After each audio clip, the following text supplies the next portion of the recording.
uJeremiah lo sithetha ngaye apha ofikela lilizwi likaThixo lifika ilizwi kuJeremiah esengumntana. Jeremiah uthi ndiyakuva ne hayi ngxaki yam ndimncinci and njengoba ndimncinci nje andikwazi nokuthetha and njengoba ndingakwazi ukuthetha ndiyakwazi ingxaki yam uba nguThixo ndudume ngento ezinkulu.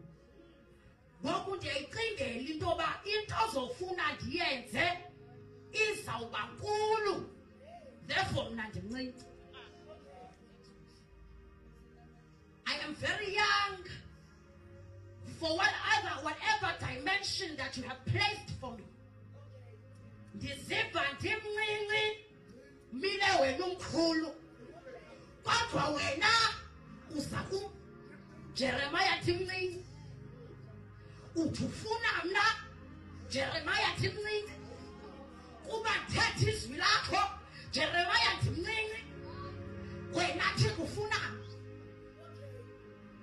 engahlala yena encwadi kaJeremiah ka Thixo thetha ngaba ndimncinci futhi kunabo bonke abantu abaninzi abalapho kodwa Thixo ufuna ukuthetha mina ngizawuthetha ntoni.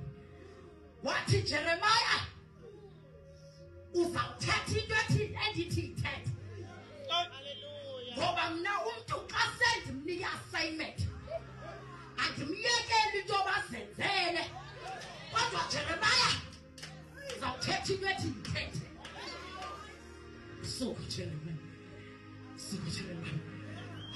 what this is a very big platform. Jongele pulpit da konto bakuzawuma mna. Wathi uThixo Jeremiah ubeka ingcambu yomlilo wakho phezu komlilo wakho.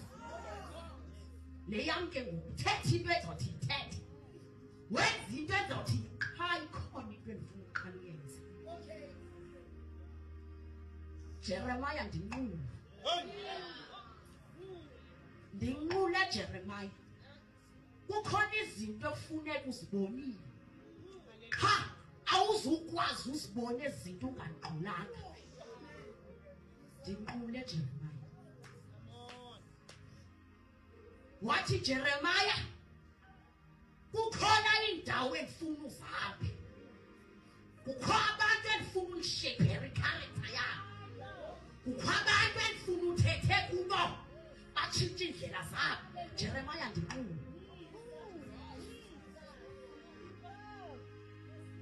Ukuze uzawukwazi Jeremiah uthatha lo mlilo wami ndizawube ndikunike wona nalamandla niwabeke phezu kolwimi lakho.